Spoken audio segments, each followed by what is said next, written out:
Well, things are going as expected for the Chicago White Sox start to the season. They're losing. But let's get some other observations from my guest next on Locked On White Sox.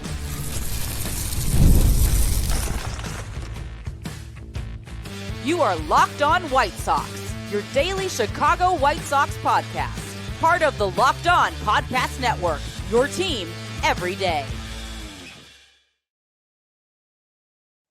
Hello, I'm your host, Todd Welter, a lifelong Sox fan and the site expert at SouthsideShowdown.com, part of the Fansided Network, and also I've covered Major League Baseball for outlets such as the Associated Press. And thanks for making Locked On White Sox your first listen every day, part of the Locked On Podcast Network, your team every day.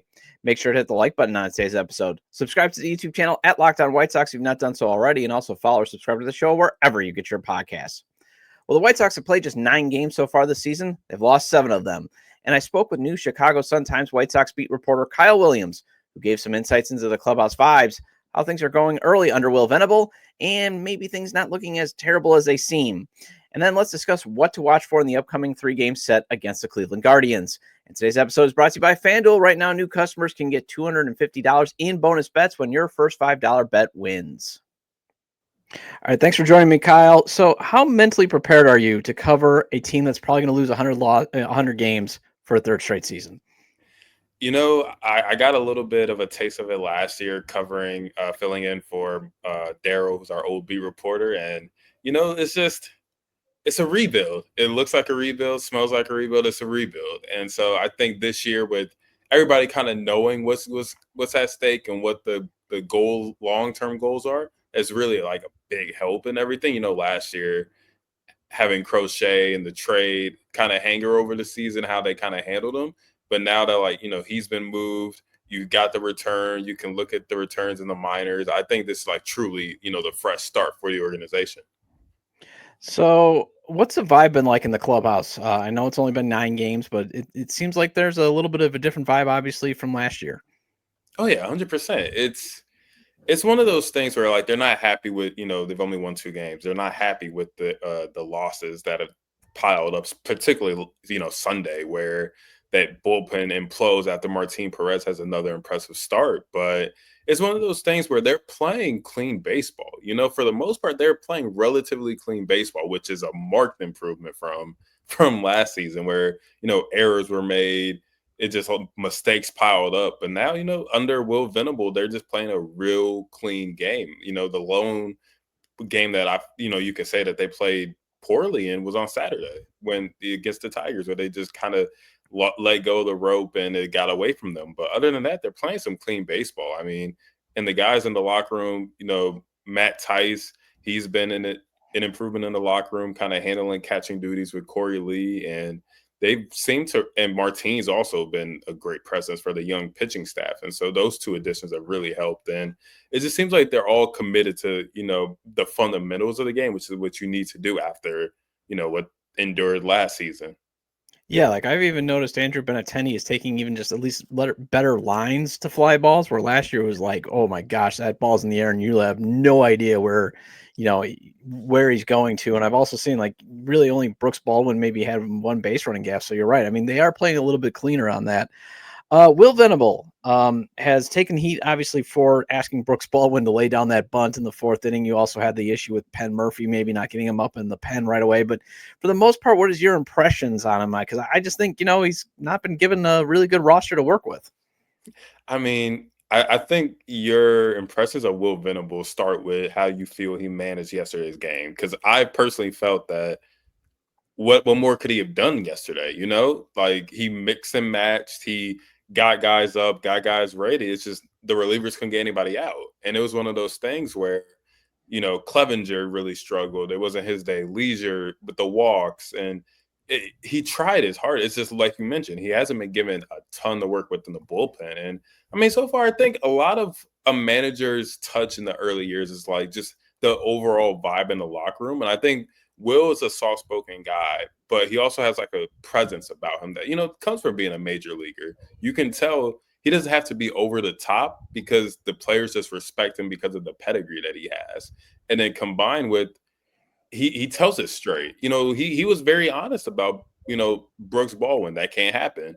with that base running gap, and they're trying to mount it. That can't happen. And he told all the reporters there that, and that's one of those things where he's not letting things slide. As far as mild mannered as he is, he's still not letting things slide, which you want to see, because as we get deeper and deeper in the season, that we might see, more guys from Charlotte and Birmingham on this roster. You want them to be held accountable. And that's hard to do when you're playing young guys and giving them leeway and it's a tricky balancing act. Rebuilds are hard. Like everybody always says, oh yeah, rebuild this, but it's also like a very delicate balancing act between giving them all the playing time without consequences and just trying to teach them the right way. And I think he's really building a foundation so that when those guys come up, they're going to be, held accountable, but also given a fair opportunity, which is what he's done for most of the guys on the roster. I like that you brought that up, that he's, kind of just calling it out, because you obviously did cover some games last year, and Pedro Grifol seemed to, other than the bleeping flat, kind of wash things away, kind of be like, nah, it's not the end of the world, where just flush it, where Will Venable at least is acknowledging it's a problem, it's not up to the standard, and we got to fix it. But that's really all he can do, right? Is just say that, because until these, as you said, until these guys are up, that are really going to be part of the core pieces, there's not much he can really do besides hold them accountable. Exactly. And I think that's what you want to see from Will Venable early on, especially, is you just want to see that, guys are held accountable. I mean, he took a lot of heat for not, getting Penn Murphy up quicker, and he answered that question. And we asked him yesterday just about Clevenger and the usage of that, and he stood by his decisions too. There's also a conviction in his decisions that you want to see. He's not mellowing on, oh, maybe I should have done. No, he's convicted, and he, sometimes it's baseball. It doesn't work on a given day. And yesterday he, when Kerry Carpenter was up, he matched him with a lefty. It's and they got out, I believe it was the 8th inning, and you got Carpenter out of the 8th inning, and who, had been one of the most dangerous hitters against the White Sox in that series. And so it's just one of those things where he's addressing it, but he's not, how some managers might address it and then the young players is completely out of the lineup for a prolonged period. He's addressed it, ball one's back out there. It's one of those things where it's like you address it, you move past it. And he's done that. I mean, to his credit, he's done that. And the guys, I think, really take to that straightforward approach. Yeah, and I like how you brought up Murphy too, because it seemed like even then he was kind of taken aback, because you were there, obviously. Shane Smith just running out of gas that game just seemed so abrupt, where it was like, I don't think anybody could have had a reliever up that, because he was cruising, and then all of a sudden his velocity dips after the first 9 pitch, over those last 9 pitches. So, I thought he did the best he could to acknowledge that, but do you think maybe the only thing he could have done is maybe not have Smith go out for the 6th, but at the same point, he got the first 2 outs. So I don't know what else he could have done. And then you don't want to run the risk of, burning a reliever by, like, if Shane Smith just gets out of that inning, then boom, we're not really probably talking about that. And then at the end of the day, it's just, there's just so many minute decisions that are going to happen. And the bullpen was always going to be one of the, the areas of the team that are going to need to be worked on over the season. They have a lot of, they have a mixture of veterans and like unproven arms that they're trying to like patch together and work with. And it's for me, it's just the manager he's just playing who he's given. And in that situation, you could have said, oh, he could have got him up earlier.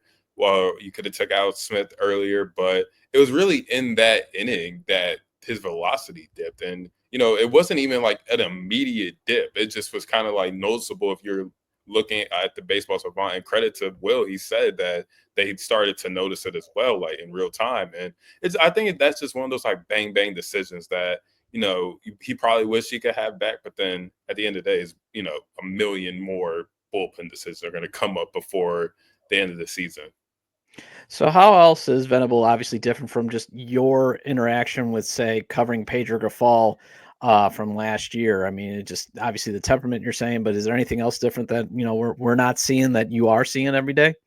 I would say he just has a good hand for this team. You talk to any of the guys in there, they just really appreciate like the respect he has for them, the respect he has for their approach. And, he's not hands off to an extent, but he's not overbearing on them. And, they're major league players in that locker room. They kind of know, a lot of them are veterans in that locker room as well. And so they can kind of go about their business. And, one thing that's also stood out to me about Pedro is just the mixing and matching he's done with the lineups.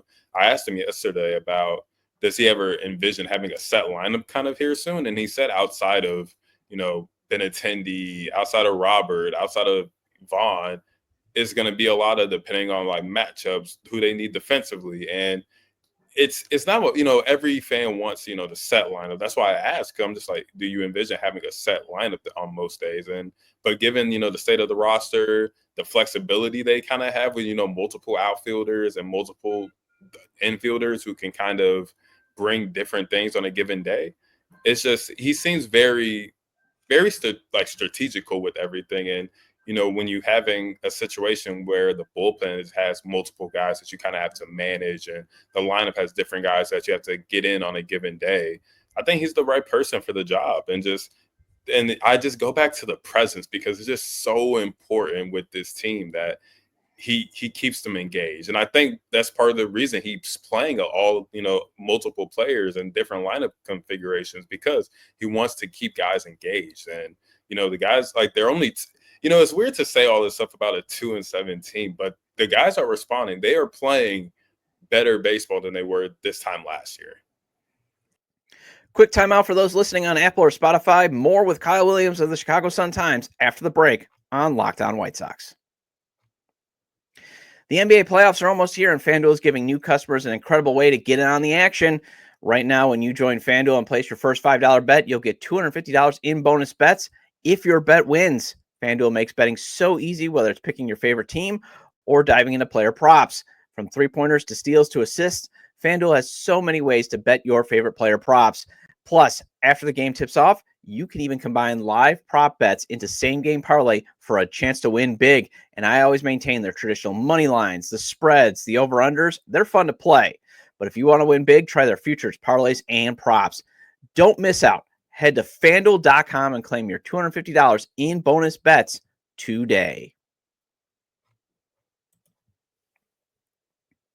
Welcome back to Locked On White Sox. I'm your host, Todd Welter. Again, make sure to hit the like button on today's episode and subscribe to the YouTube channel at Locked On White Sox if you've not done so already.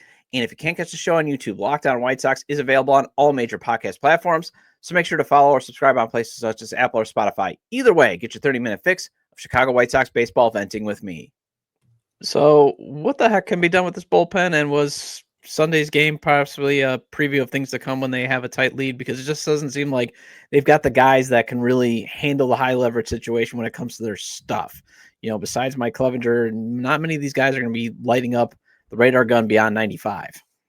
Yeah, that's the thing is, and that's why, to your point, Will brought up the walks. You just can't have the walks. You gotta, and that's the one thing that's been improved about this team too, is the defense. The defense, like you mentioned with Benintendi and just the routes he's taking, the defense as a whole has been improved. And you got to give those guys a chance to make that play. And so that's why when you see Leisure, walked in a run yesterday, those things just can't happen. You have to throw strikes. You really have to throw strikes. And to your point, they don't have a lot of guys who miss bats or have a history of missing bats, but you have to just be competitive in the zone and just live with the results at a certain point. And with the way the defenses play, it's not as if the defense isn't, one of the best in the league, but when you compare it to the last year's White Sox team, it's just a marked improvement. It's a lot more reliable. And so that's probably going to be the improvement that comes from the bullpen, is just trusting their stuff, throwing strikes, and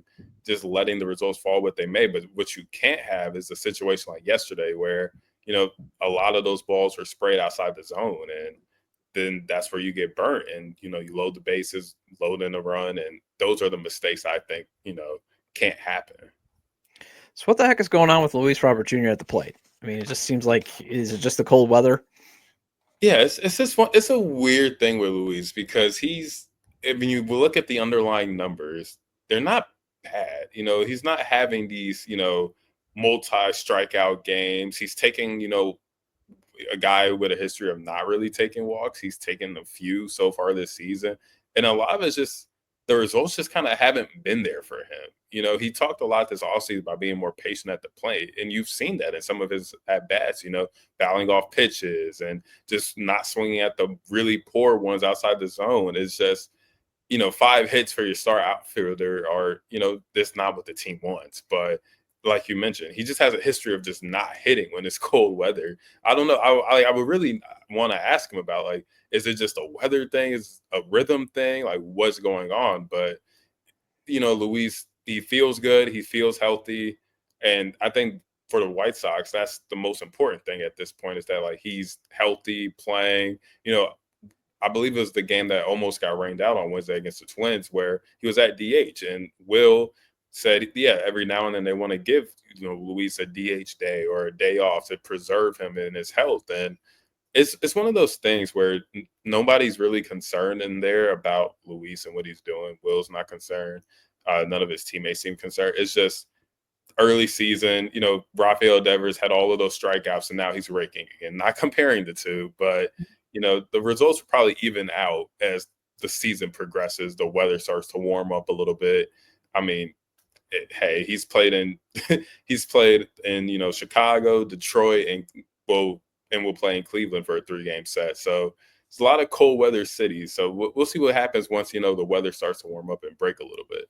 Yeah, I just wanted you to, you know, before we got started recording, you were telling me it was 35 degrees in Cleveland. I just wanted to make it through Cleveland alive, basically, you know, not being hurt.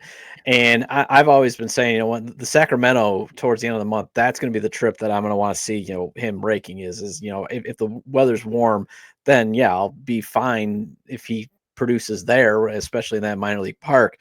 But otherwise, yeah, I'm just going to chalk this up to it's being cold and just get through April healthy. That's all that matters. Then start raking in May and June, and then hopefully they can trade him. You're doing a great job taking over for the Dutchman. So how are you going to be doing differently on the beat than, say, Daryl Van Schouwen? Because he was on there for a long time. Sounds like you're taking over. And again, go to Chicago.Sun-Times, correct? And put a donation in to support Kyle, because I love reading your work. It's great. So how are you going to be a little bit different than Daryl? You know, you mentioned Daryl. For one, Daryl was a great teammate to me.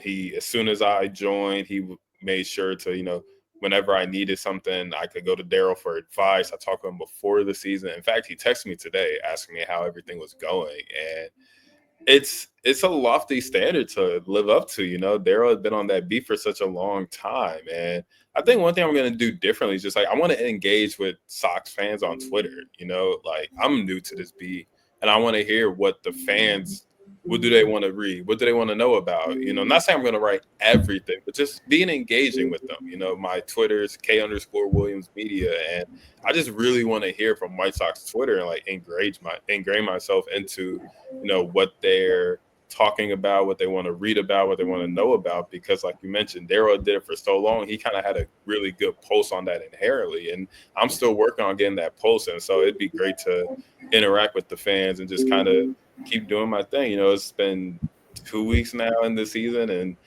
you know, it's just a lot of things you just didn't know. Just being in the clubhouse every day is just so much different than just on the weekends. And it's good though. It's been good to be on the road with the team. You know, they play Boston twice in a week and a half span, which is going to be interesting. But yeah, I just want to get just for Sox fans to know that, since even though Daryl's gone, you know, the Sun-Times will still be producing quality White Sox content.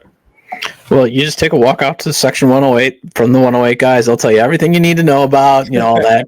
They've been on the show, you know, you want to get on that. But yeah, White Sox Twitter, it's a great, to me, it is a great community. I mean, yes, you got the far negatives and you got the too far positives, but for the most part, we've banded together to basically get ourselves through this just absolutely terrible point in White Sox history. But, you know, like I said, when I saw that you got the gig, I was very excited because I followed your work before and I really like your writing style. I think it's great. But did you ever think that when you know, because you basically cover everything but what the Bears you've covered, did you think that basically Illinois basketball, you know, prep hoops would actually be the best thing right now going in Chicago outside of maybe mediocre Cubs baseball? Because right now things are tough, and you've seen it. Like you've covered the Blackhawks as a bat, you know, all that stuff. Like you've been watching some.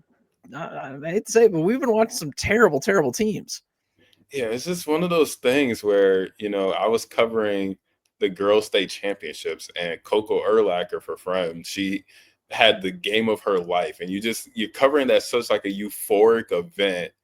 And then you like come back. And I believe that next week I covered the Bulls game, and they were playing, the string out. This was before Kobe White and Josh Giddey started heating up in March. And yeah, like you mentioned, I've covered a little bit of everything. So you get to see kind of every step of where these teams are in their rebuilding stages. Like the Blackhawks, they have like now it's like the youth movement galore over there. Every young defenseman they've drafted is called up, and now they're just trying to figure out how to build everything together. And the Cubs are, and doing Cubs things. That the Sacramento series really seemed to give them that jolt. But Chicago sports is in an interesting phase. I think my colleague Joe Cowley, he wrote about how Josh Giddey is gonna make a large sum of money this offseason. And if you would have said that at the beginning of the season, I'd have been like, no, that's not gonna happen. But it's just the twist in terms of the sports. But that's why I'm happy to be with the White Sox, because they're kind of starting their new era like officially under Getz. And I'm new to the beat, and so I just think it's good to be with them from the ground up and just kind of seeing this thing and like how it grows and mutates and develops and changes over the next month, 2 months, 3 months, end of the season. And so no, I'm excited for the challenge. Finally, one of my favorite things that you've written so far for the White Sox beat was the opening day with Sean Burke. Obviously, has that dud performance against Minnesota. So should we be worried? Because I think the next hurdle he has to clear is baseball is going to adjust to him. Now he's got to make the adjustment to baseball. Is he capable of doing that?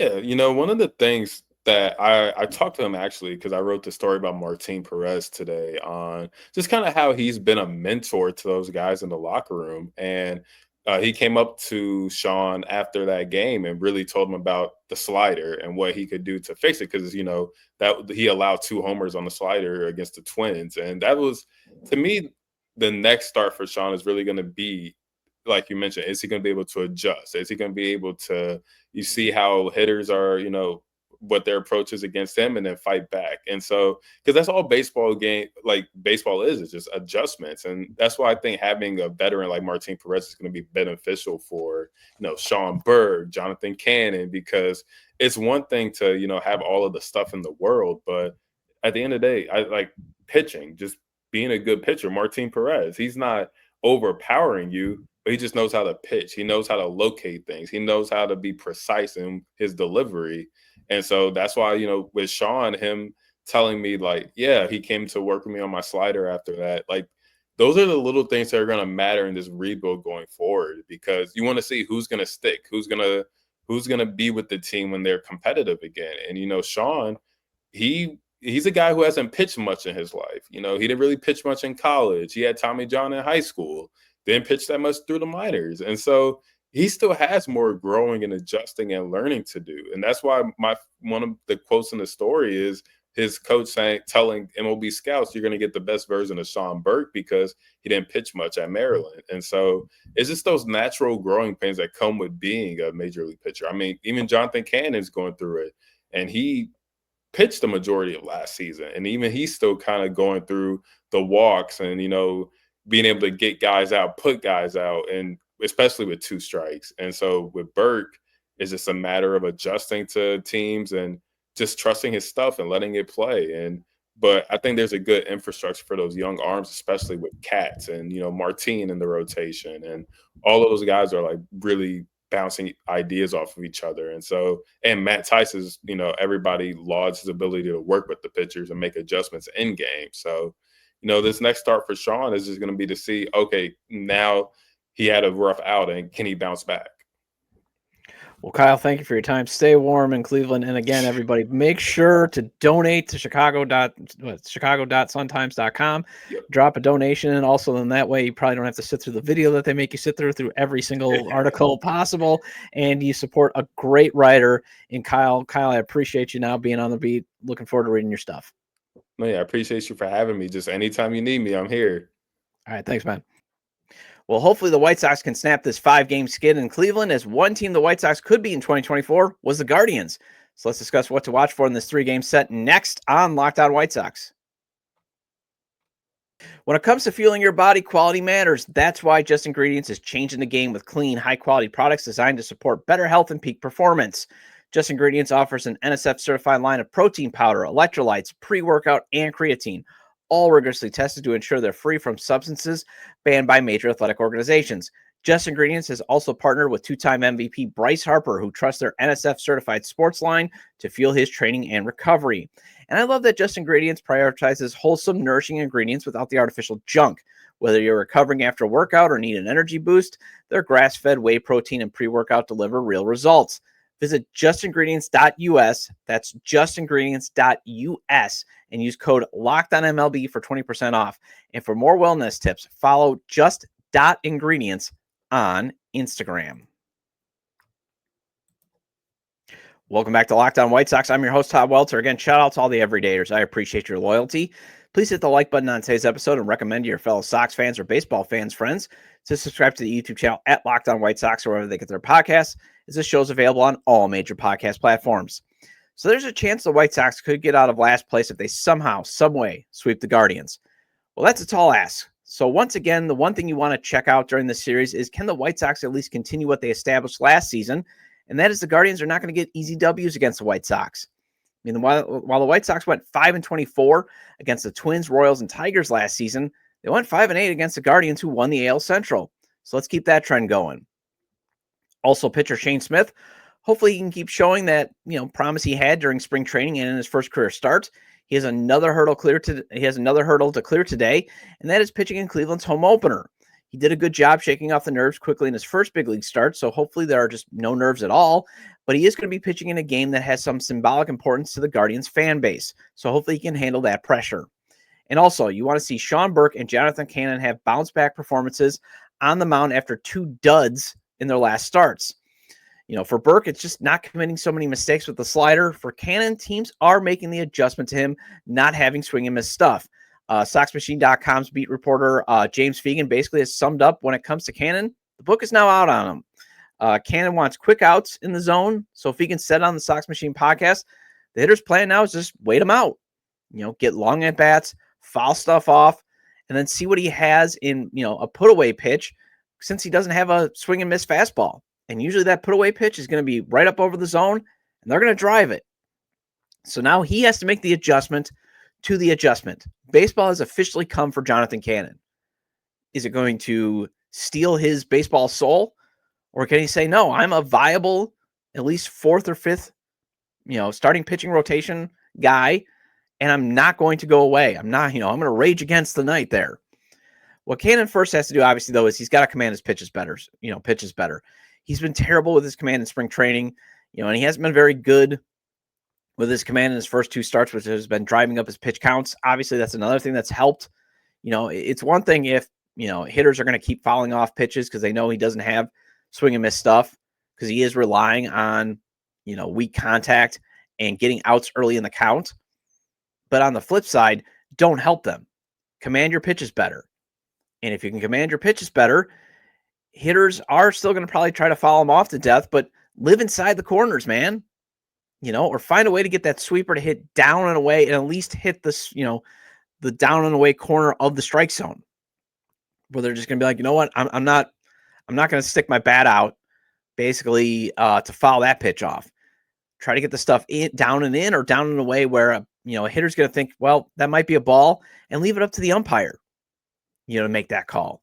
Try to get those looking strikes, as they say. But otherwise, command. That has to be key for Cannon. Don't give these hitters extra balls as they're, missing when you're trying to throw a strike. Well, that wraps up this edition of Locked On White Sox. Thank you for making Locked On White Sox your first listen today. For your second listen, check out the all-new Locked On MLB Game Night. Every game, every night, all season long. Get local analysis on a national scale. Find MLB Game Night on Locked On MLB on YouTube or wherever you listen to your podcasts. And I'll be back tomorrow to discuss my thoughts on how things are going under Will Venable through the first 10 games. Feel free to leave comments about today's discussion with Kyle Williams of the Chicago Sun-Times and what to watch for in the upcoming series against Cleveland. You can leave them at the episode page on YouTube, X, formerly Twitter, at ToddJW or at Locked On Sox, or you can email me at LockedOnWhiteSox@gmail.com. Have a great day, and I will see you tomorrow.